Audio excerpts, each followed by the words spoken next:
Saludos a todos, muy buenas noches. Nosotros somos Suma Teológica, Crítica y Académica.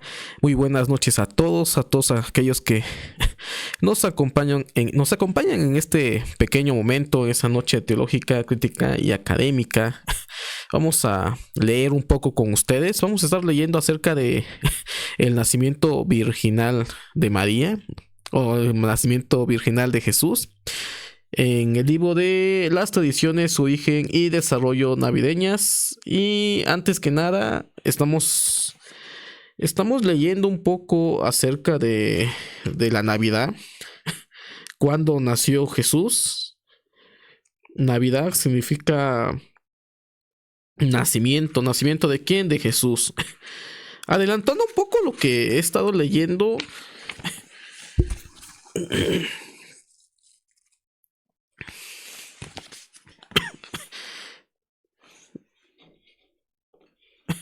Adelantando un poco lo que estoy leyendo, y yo creo que es algo que pues todos conocemos, que Jesús no nació el 25 de diciembre. Es más, los primeros cristianos pues no celebraban lo que es el nacimiento de Jesús. La esperanza del cristianismo antiguo se centraba en la vida y resurrección de Jesús. Pero posteriormente esto fue considerado un acto importante o un recuerdo en la tradición sobre el origen del fundador de una de las religiones más grandes, que es el cristianismo. Y entonces vamos a leer un poquito acerca de la virginidad de María. Yo sé que es un tema un poco polémico, principalmente del lado tanto protestante como católico. Vamos a leer un pequeño extracto de este libro y de ahí vamos a leer otra pequeña literatura donde nos amplía un poco acerca del desarrollo de esta literatura que nosotros encontramos tanto en el Evangelio de Mateo como el Evangelio de Lucas. Y vamos a empezar con un tema polémico acerca de la virginidad de María. ¿Qué pasó cuando nació Jesús? ¿Permaneció intacto, como lo mencionan los católicos romanos y apostólicos, según la tradición? ¿O simplemente continuó esa relación como cualquier otra relación? Y también podemos ver la posibilidad de que tuvo María otros hijos. Entonces vamos a leer esa parte tan polémica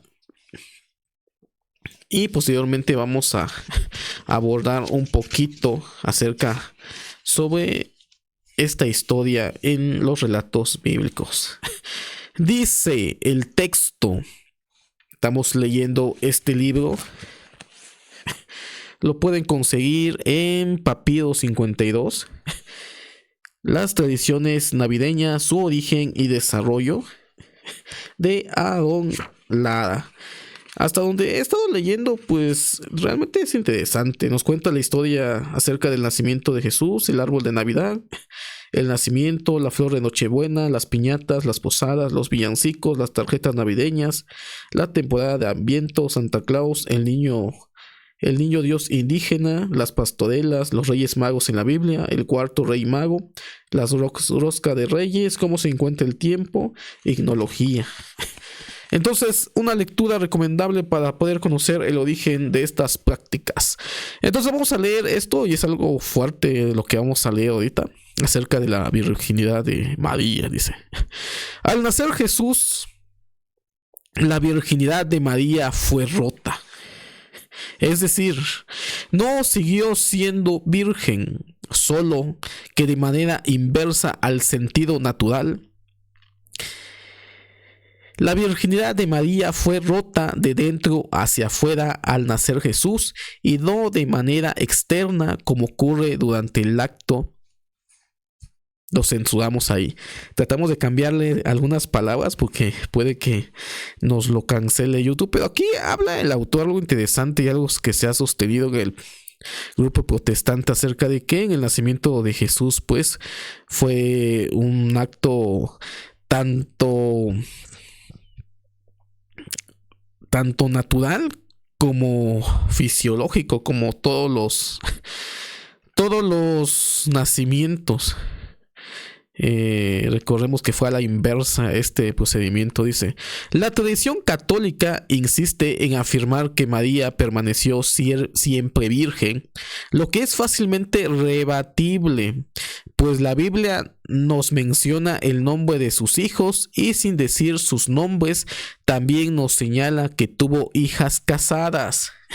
Y esto es interesante también, y hay un argumento ahí que los católicos romanos, nuestros hermanos católicos, sostienen sobre la virginidad perpetua de María, sobre un texto apócrifo, argumentando de que María es siempre virgen, de acuerdo a una tradición que viene de literatura apócrifa. Dice: ¿no es este el hijo del carpintero? ¿No se llama su madre María y sus hermanos Jacobo, José, Simón y Judas? ¿No están todos sus hermanos con nosotros? Se encuentra en Mateo 13, 55 al 56, argumentando el autor de que la misma Biblia argumenta de que María tuvo otros hijos. Y aquí empezamos a argumentar también la parte que nos dicen nuestros hermanos católicos, de que realmente esos hijos que se mencionan en el texto de los evangelios no eran los hijos de María, sino los hijos de José con otra pareja que se casó con María después de haber enviudado en un primer matrimonio. ¿De dónde sale eso? De la literatura apócrifa. La literatura apócrifa que fue rechazado en el canon bíblico en el protoevangelio de Santiago, literatura apócrifa del siglo II al siglo III después de Cristo, donde ya se empezaba a argumentar una adoración mariana. Entonces de ahí parte esa imagen de esos hijos y la argumentación de que María siempre permaneció virgen. Pero el texto bíblico canónico, inspirado y que se sostiene como verdad absoluta,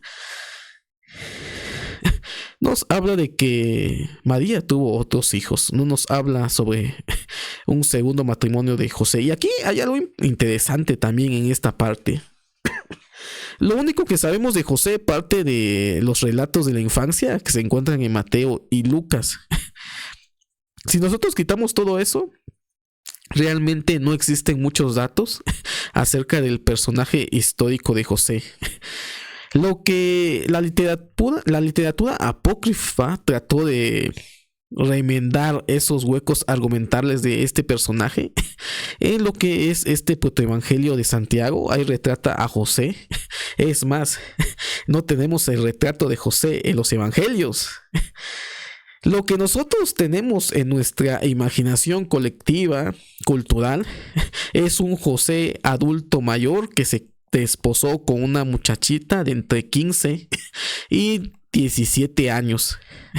Es lo que nos retratan las series, las películas. De hecho, hay una serie en Netflix acerca de la historia de María que se basa en este argumento de la literatura la literatura apócrifa de Santiago. Entonces, realmente, ¿quién fue José? ¿Quién fue María realmente en la historia? La tradición, lo que nosotros conocemos o lo que vemos en la tele y a veces interpretamos también, es debido a que no tenemos una imagen de ese personaje llamado José, sino que nos lo ha retratado la tradición de la iglesia. Pero es probable de que José era un judío de la época del Segundo Templo, de entre unos 20, 22 años, que se casó con una muchachita de entre 15, 17 años, algo normal para la época. Y esa es la imagen más probable históricamente hablando. Y el hecho de que retraten a José como un anciano casi en el protoevangelio de Santiago es para argumentar también de que nunca tocó a María. Dice el texto, vamos a seguir leyendo esto que se pone interesante. Resulta natural que José y María, después del nacimiento de Jesús, vivieron un matrimonio pleno y normal, tan común como el de cualquier otra pareja de jóvenes y como resultado de su matrimonio procrearon hijos e hijas que luego también tendrían sus propias familias. Interesante esto, y históricamente es lo que se puede rescatar de lo que hubo o pudo haber sucedido.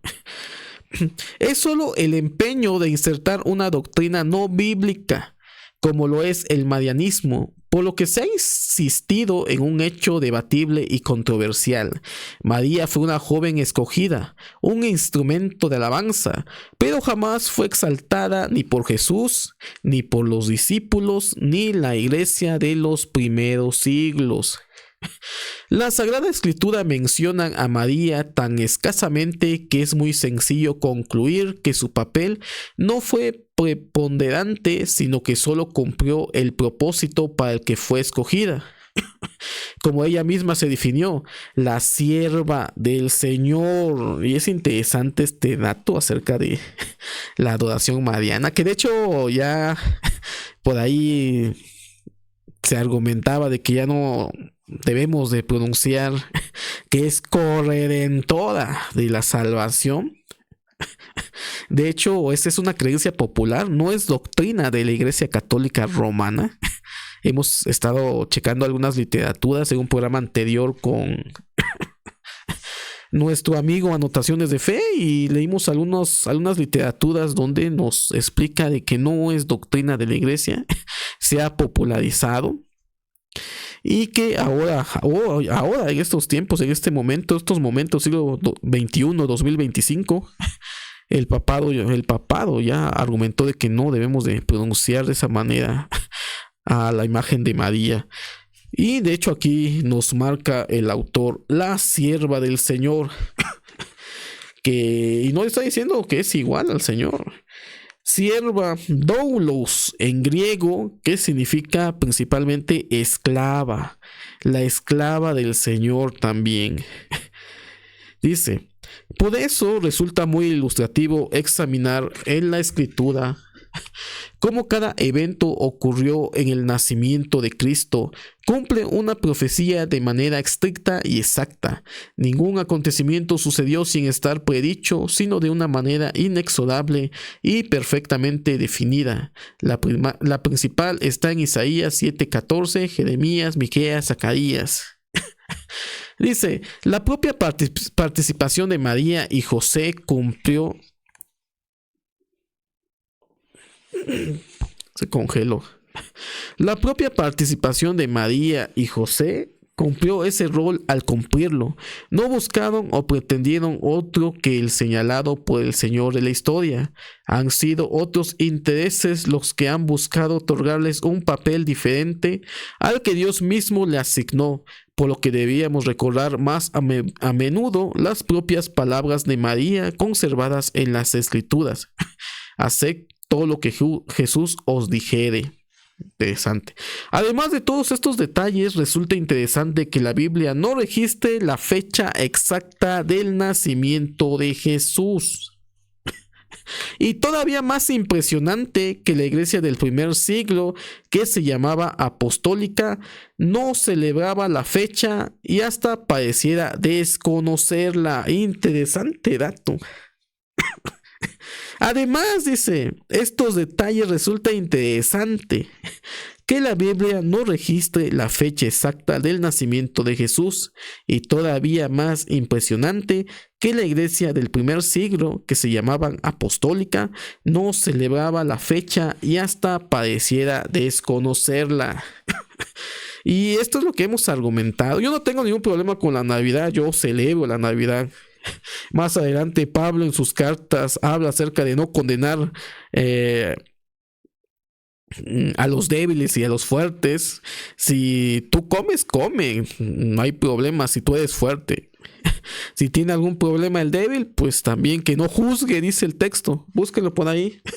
Parece que está en Romanos. Pero yo no tengo esa pretensión de que no celebremos Navidad, nacimiento. Entonces, y es algo personal. E históricamente hablando, la iglesia cristiana primitiva no celebraba la Navidad, el nacimiento de Jesús. le daba más énfasis a lo que es la resurrección de Jesús.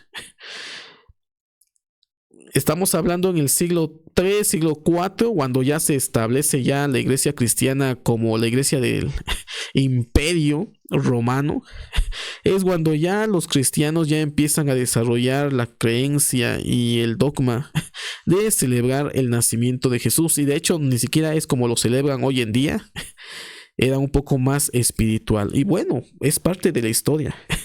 El hecho que no lo hayan celebrado al principio no quiere decir que más adelante no se atrevieran a celebrarlo. Recordemos de que ya en el siglo III ya había tiempo para poder descansar de las persecuciones. Ya no era una herejía ni tampoco era causa de persecución ser cristiano.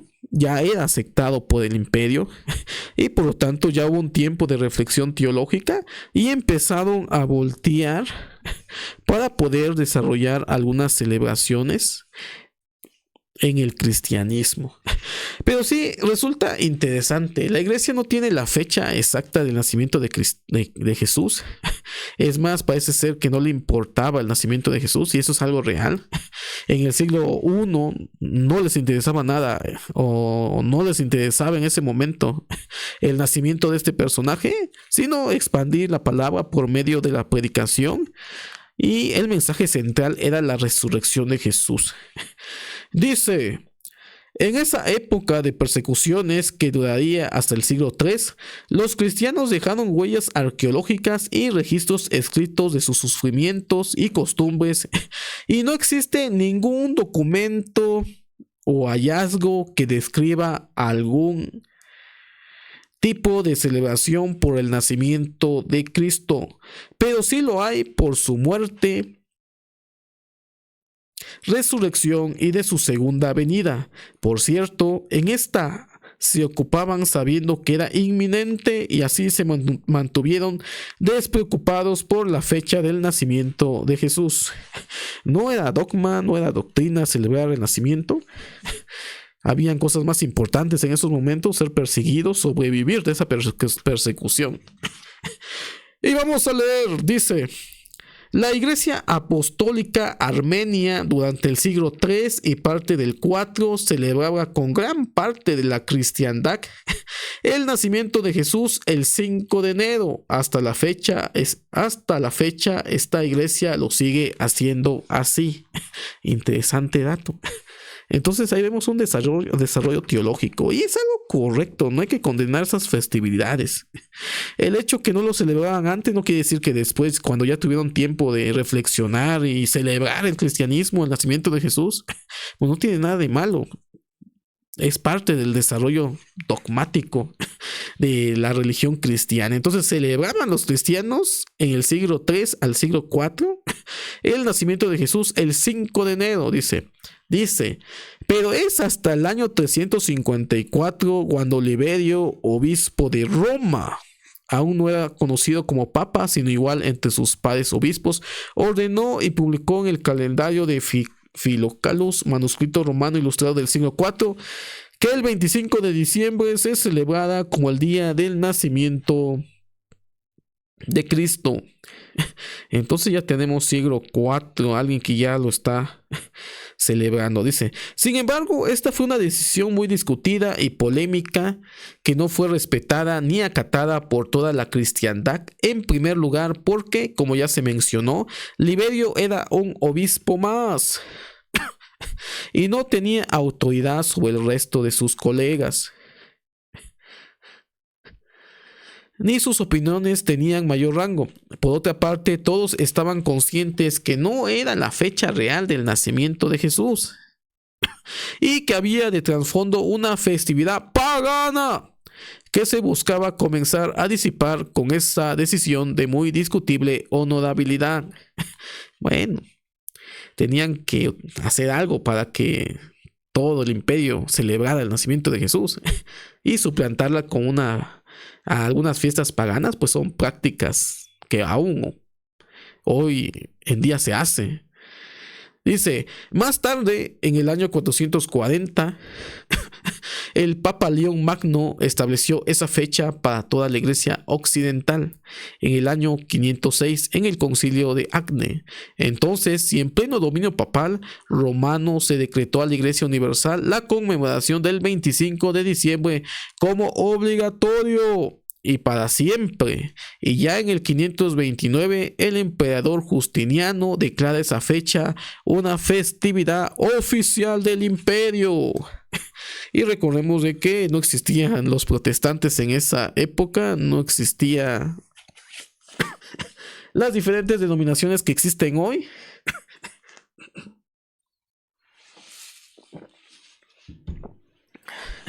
Y por lo tanto, desde ese momento el cristianismo celebró lo que es el nacimiento de Jesús, la Navidad. Y más adelante ya se populariza, ¿no? Como una fiesta que todo el mundo celebra, aunque no sean cristianos, lo celebran. Pero ahí está un poco de la historia. Vamos a leer un poquito acerca de qué es lo que piensan los críticos acerca de la historia del nacimiento de Jesús. Estamos hablando de la historia virginal, se sostiene bíblicamente. Por ahí tenemos a Isaías 14. También es un tema discutido si era una virgen lo que vio Isaías o es una mujer joven. Vamos a ver qué dicen los críticos y ¿qué podemos argumentar acerca de esto? ¿Qué dice algunos críticos de la academia? Dice: los críticos decimonónicos argumentaban que los primeros capítulos de Lucas son un añadido posterior, pero es difícil comprender cómo pueden ser omitidos por cualquier que estudie sin prejuicios el texto sagrado. Y eso es interesante. Los críticos argumentan esto de que los primeros capítulos, Mateo y Lucas, según la crítica de redacción, la crítica de tradición y de forma, han llegado a la conclusión que estos textos probablemente sean espurios, pero que se llegaron a colocar entre los manuscritos más antiguos que tenemos, que son del siglo IV. Probablemente, como dicen por ahí, probablemente no sabemos. Los primeros manuscritos del Evangelio de Mateo y de Lucas no contenían la historia de la narrativa del nacimiento virginal de Jesús. Una hipótesis, no quiero decir de que esto haya sido algo probable, es una hipótesis. Y esto encaja un poquito con el hecho de que no sepamos nada del personaje de José, solamente de esas literaturas. Si quitamos esas historias, no sabemos nada de José. Y estos textos del nacimiento de Jesús se parecen mucho a los evangelios apócrifos, tratando de resanar lo que es el nacimiento del personaje más importante en cuanto al origen del cristianismo, que es la figura de Jesús. Y los cristianos más adelantes o posteriores le empezaron a dar importancia a algo que no era importante para ellos, que era el nacimiento o el origen de este personaje. Para los cristianos de los primeros siglos, ellos sentían de que en su época iba a suceder la segunda venida. Cuando esto ya se empezó a despejar y argumentar de que va a venir el Señor, y que Pablo empieza a argumentar de que tenemos que tener paciencia, y cambia un poco la escatología también de la iglesia, ya empiezan a mirar un poquito y a preguntarse quién fue Jesús, cuáles son sus orígenes realmente, y entonces se desarrollan estas literaturas. Quizás, no digo que así sea, probablemente en algún momento de la historia se agregaron estas historias a nuestros evangelios y terminaron conformando lo que es el canon, en nuestro canon, del Nuevo Testamento. Dice el texto: se encuentran en todos los manuscritos, traducciones y citas cristianas primitivas y en todas las ediciones impresas. Además, en la narración lucana, cada versículo es como un eslabón de una cadena, de manera que ninguno puede ser eliminado como interpolación sin destruir el conjunto. Y esto es algo cierto. En todos los manuscritos se encuentran. Pero está la hipótesis ahí de que probablemente algún manuscrito antes del siglo IV no tenían estas historias.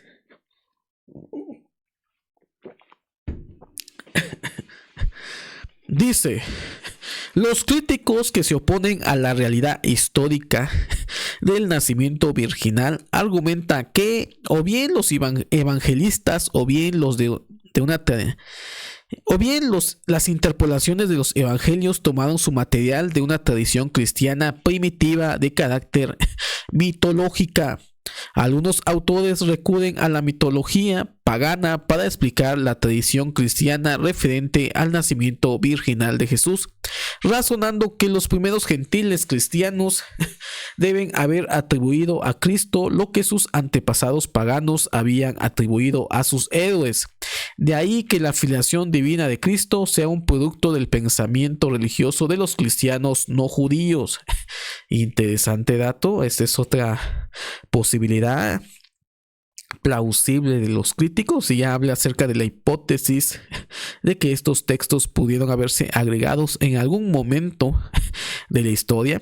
Y estamos aquí hablando acerca de los judíos gentiles, los cristianos judíos y los cristianos gentiles, y algunos críticos argumentan de que estas historias fueron mitos no del cristianismo judío, sino del cristianismo gentil, que veía algo normal, lo que son estos mitos de seres humanos semidivinos, dioses naciendo de forma sobrenatural. Es una historia muy amplia, pero existe esa posibilidad o hipótesis también que argumentan los críticos. Dice: hay quien ha trazado un paralelismo entre la Virgen María y la diosa egipcia Isis, madre de Horus. Y pues sí, se parece mucho, pero bueno, por esa razón muchos o algunos también, yo creo que también algunos youtubers han hablado acerca de este tema, principalmente de los críticos, que bien los primeros capítulos del nacimiento de Jesús bien pudieron haber sido mitos desarrollados en el cristianismo primitivo, siendo influenciados también por otras leyendas e historias mitológicas de seres divinos y semidivinos dioses en la época en que estas historias estaban redactándose. Y principalmente la cultura griega también tiene esa creencia de Zeus, que se convierte en cisne. Y aparte tenemos esa referencia que se asemeja mucho a la paloma, pero bueno, esas son otras cosas que no quiero hablar ahorita. Pues tenemos la historia de Zeus, que se transforma en cisne para tener relaciones con las mujeres, y de ahí salen seres semidivinos. Ahí tenemos a Hércules también, que probablemente así nos narra la mitología griega. Dice: en general, la procedencia del concepto del nacimiento virginal de la mitología pagana por medio de los cristianos gentiles implica varias dificultades inexplicables. Y aquí va la contrarrespuesta, o lo que sería de que esta es la contrarrespuesta al argumento de que es un mito. Dice: ¿por qué los cristianos recientemente convertidos del paganismo habrían vuelto a sus supersticiones en su concepción de las doctrinas cristianas? ¿Cómo podía triunfar el resultado del pensamiento pagano entre los cristianos de origen judío sin dejar apenas un vestigio de oposición? ¿Cómo pudo llevarse a cabo esta importación entre la cristiandad judía en una época lo bastante temprana como para producir fuentes judio-cristianas de las que los evangelistas o los interpoladores de los evangelios extranjeras su material? Entonces hay más preguntas que respuestas. Este es el contraargumento a todo aquello de lo que hablan de mitos en la historia del nacimiento de Jesús. Dice: otros autores hacen proceder la tradición primitiva cristiana del nacimiento virginal de la influencia judio-cristiana a partir de la profecía de Isaías 7:14. Un tema que hemos hablado mucho en el canal acerca de esto, de Isaías 7:14, realmente estaba en el texto hebreo más antiguo. Los judíos argumentan de que era una muchacha, una jovencita, lo que se refiere el texto hebreo en Isaías 7:14. Pero en el griego de la Septuaginta dice Partenos, y esta palabra se usa repetidamente en el mismo texto de la Septuaginta para hablar de una virgen que no ha conocido varón. Se fue. Ahí está. Pasó algo, no lo sé. Bueno, entonces este es el argumento que se menciona entre el conflicto entre si es virgen o si es una muchacha.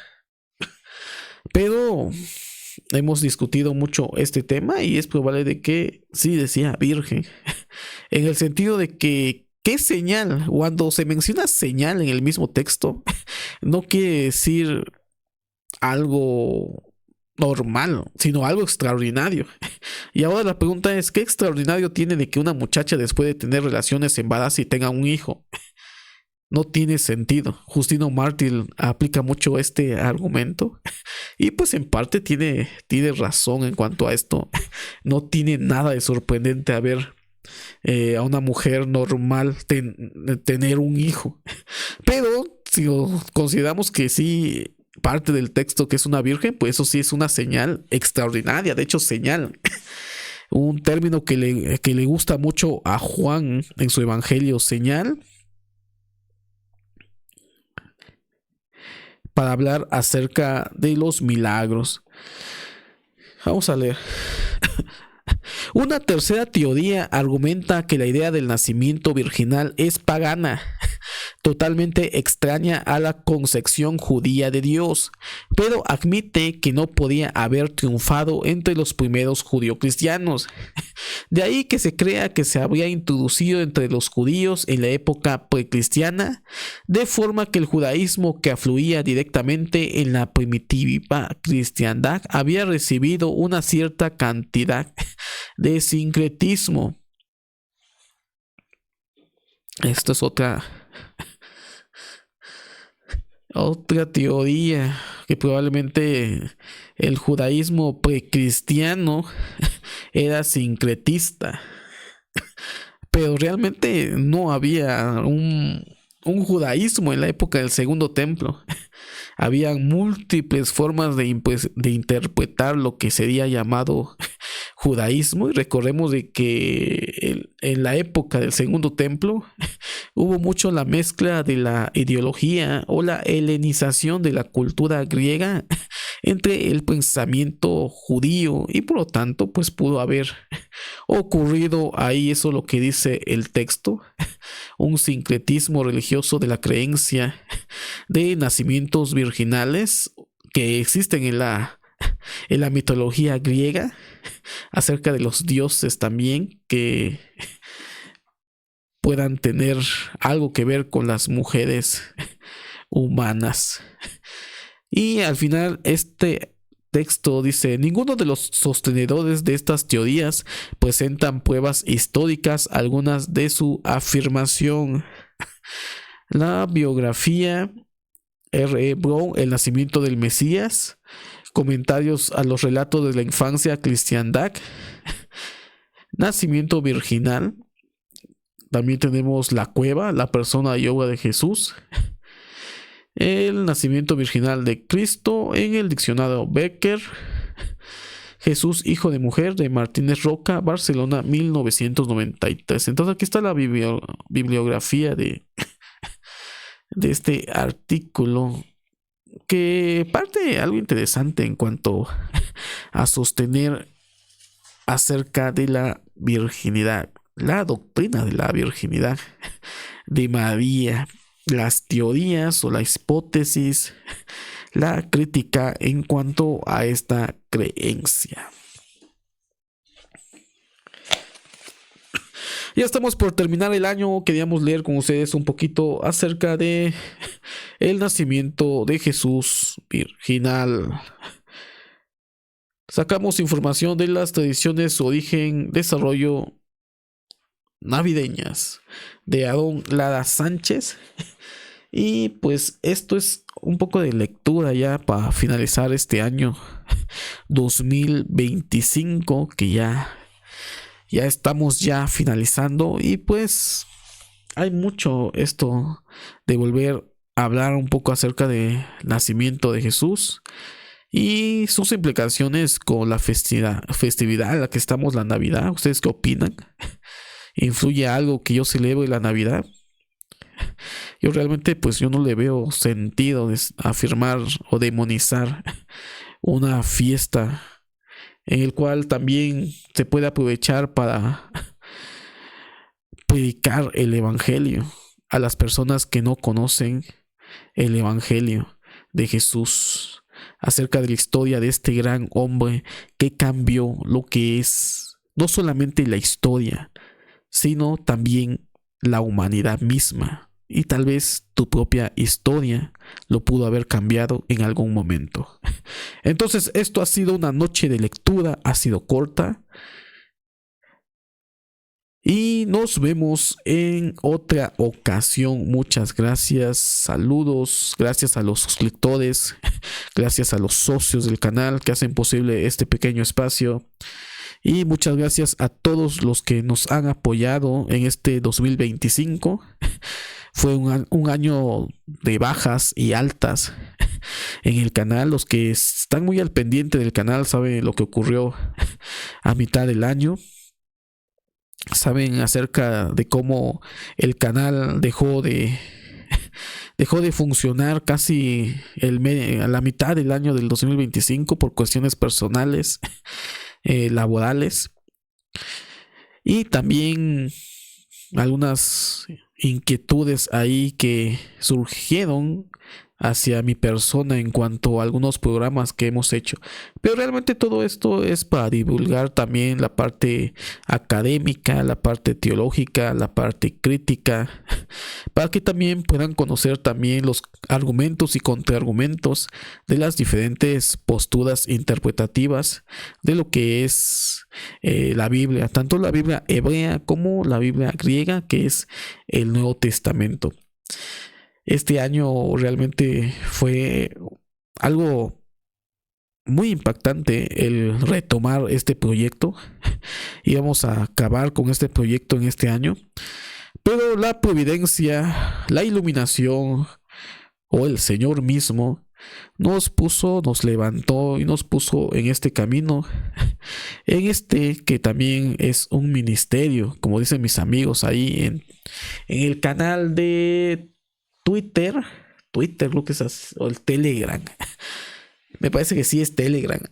Puedan unirse también al grupo de Telegram. Ahí tenemos a los socios y suscriptores del canal, ahí los que están más al pendiente de este segmento, únanse. Y pues esperamos este 2026 seguir adelante en el canal. Somos un canal pequeño, no somos un canal enorme, pero hacemos lo poco o lo mucho que hacemos, lo hacemos con todo el cariño y con toda la intención de pellizcarles ahí la curiosidad para conocer temas que probablemente nunca han conocido o se han atrevido a preguntar o a cuestionar. Y pues realmente nos despedimos este 2025. Vamos a ver qué proyectos tenemos en el 2026. Probablemente no tenga también mucho tiempo por los aspectos laborales. Voy a empezar a realizar un diplomado. Y pues eso me va a quitar tiempo para poder estar con ustedes. Pero seguimos preparándonos para poder capacitarnos y traerles también contenido también sobre ese diplomado y una maestría que vamos a tomar este 2026. Todo un año va a durar y pues espero tener un poco de tiempo para poder continuar con este proyecto. No quiero cerrar este proyecto, quiero continuar adelante con este proyecto y conocer también amigos, amigas, hermanos, hermanas que disfrutan de lo que es el estudio bíblico. Entonces nos vemos, muchas gracias, ya estamos por finalizar el año y nos vemos en el 2026 más recargado y con más fuerzas. Nos vemos hasta la próxima.